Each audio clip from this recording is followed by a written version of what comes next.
Good day everyone. For today's video, may itatakal na naman tayong topic that is connected do sa mga previous topic natin na steaming.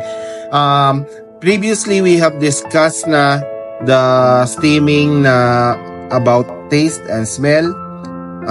We also discussed the tactile steaming. Now we're gonna tackle the vestibular and proprioceptive steaming.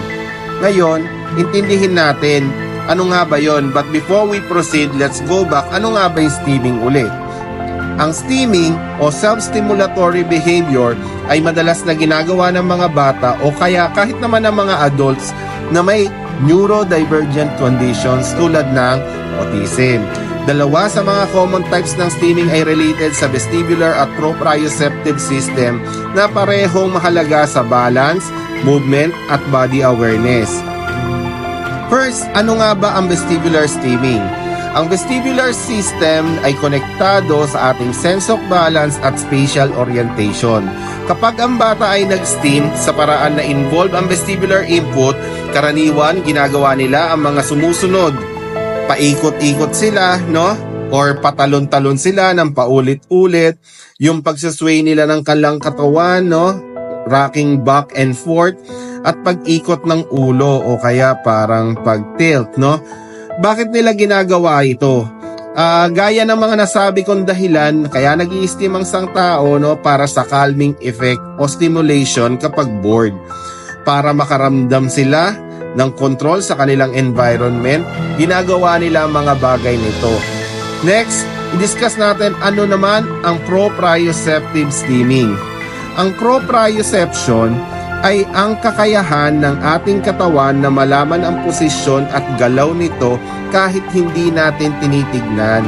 Sa proprioceptive steaming, madalas ginagawa ng mga bata ang pag-push o paghila ng mabibigat na bagay,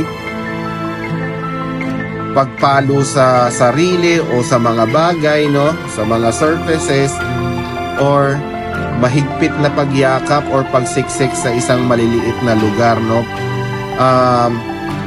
Pagtakbo-takbo or pagtalon ng paulit-ulit din. Bakit kaya nila ginagawa ito? Para sa sensory input pa rin, no? Ito'y nagdudulot sa kanila ng pagkalma at nakakatulong ito sa pag-regulate ng emotions at focus. Ano ang dapat nating gawin at paano natin matutulungan ng mga bata na nag-i-steam? Number 1, let's provide safe steaming options. Magbigay tayo ng equipment tulad ng mga trampoline o swing para sa vestibular steaming. Gumamit tayo ng mga weighted blankets o maglaro ng push-pull games para naman sa proprioceptive needs. Number 2, i-introduce natin ng structured activities. Para sa vestibular, subukan ng activities tulad ng swimming, dancing, o bike riding. And para naman sa proprioceptive, i-encourage ang obstacle courses, yoga, o kahit simpleng paglalaro ng clay o kinetic sand. Number 3, let's observe and respect their needs.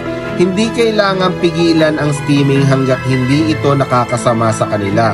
Bigyan sila ng time at space para gawin ito sa paraang ligtas.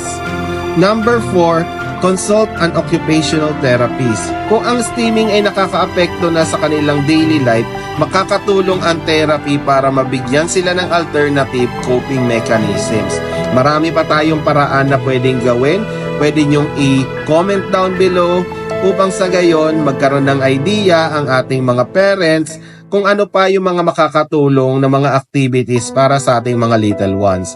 Maraming salamat. Hanggang dyan na lang muna ang video natin about vestibular and proprioceptive steaming. See ya!